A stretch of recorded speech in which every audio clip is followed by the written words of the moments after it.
Big welcome to one of our top tip videos, one of our many top tip videos.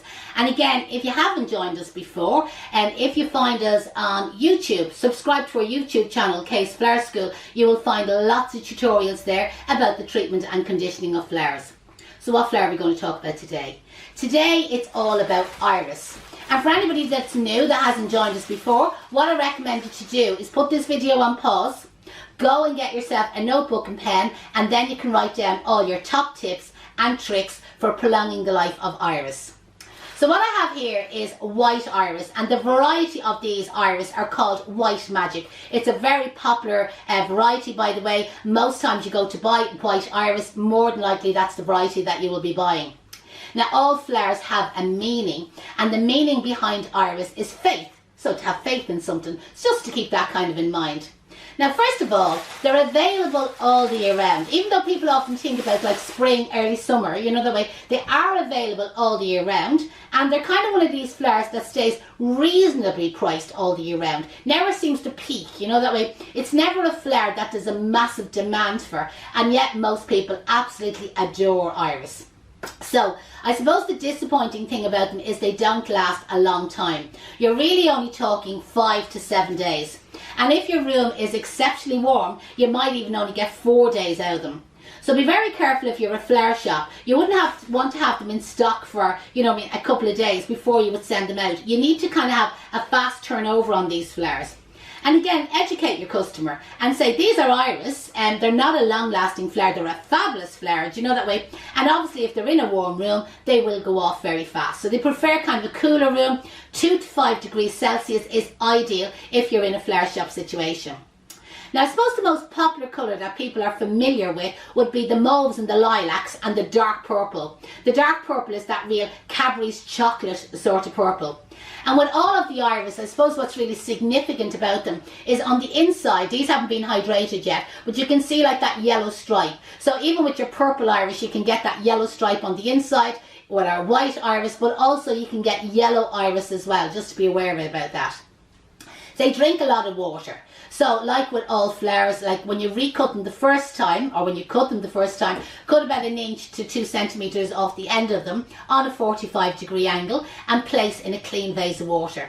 Can't emphasise like how clean your vases have to be. Like we would sterilise all our buckets and vases here at the school using bleach. And I do have actually a tutorial about sterilising the buckets here on YouTube. So again, you can kind of like have a look at that. We would always place flower food into the water, so again that will help to prolong the longevity of the flowers and also stops bacteria growing. But what I would say to the customer is continue to cut a little bit off them every day, or even if you're in a flower shop, cut like even the likes of 1 centimetre off the end of them every day. Keep them away from direct sunlight. So obviously if they're in like, you know, direct sunlight, they're going to open up pretty fast, and that means they're going to die very fast. They do have a soft stem, but believe it or not, it's actually easy enough to get them into floral foam. So I would find them an ideal flower arranging flower, you know, the way if you decide to use them in floral foam.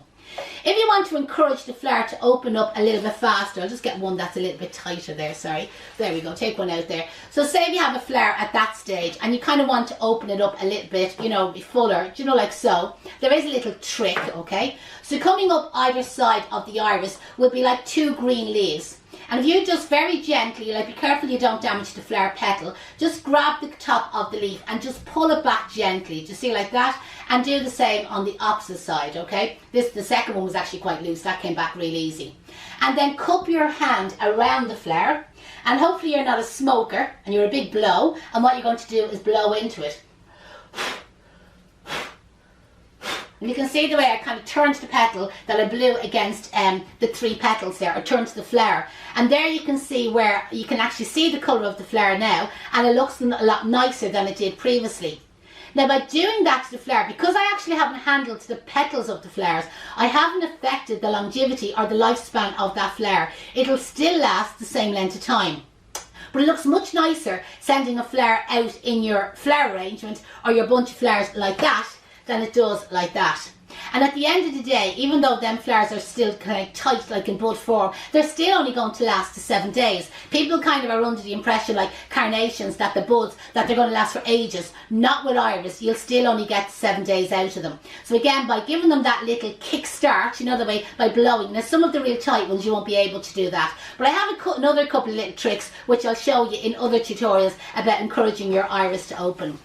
So it's not a popular wedding flower, but around springtime, or again, if you're looking to get a particular colour, like say dark purple, you will find the dark purple iris is again a great combination to add into a wedding bouquet. Or again, if you're doing an all white wedding bouquet or springtime and you're looking for maybe lemons around the Easter time, again the white with the lemon centre, or again the lemon one, they can look really well. Brilliant in little hand-tied bouquets. Hopefully I've given you a couple of ideas there. Hopefully you've got them all wrote down. If anybody has any questions, absolutely feel free. Post them in the comments below. We'll always respond back to everybody. Again, I'd appreciate if you shared our videos out there, especially if you happen to be a member of a flower club. We'd really appreciate it. And again, my name is Janette and I'm from Case Flower School.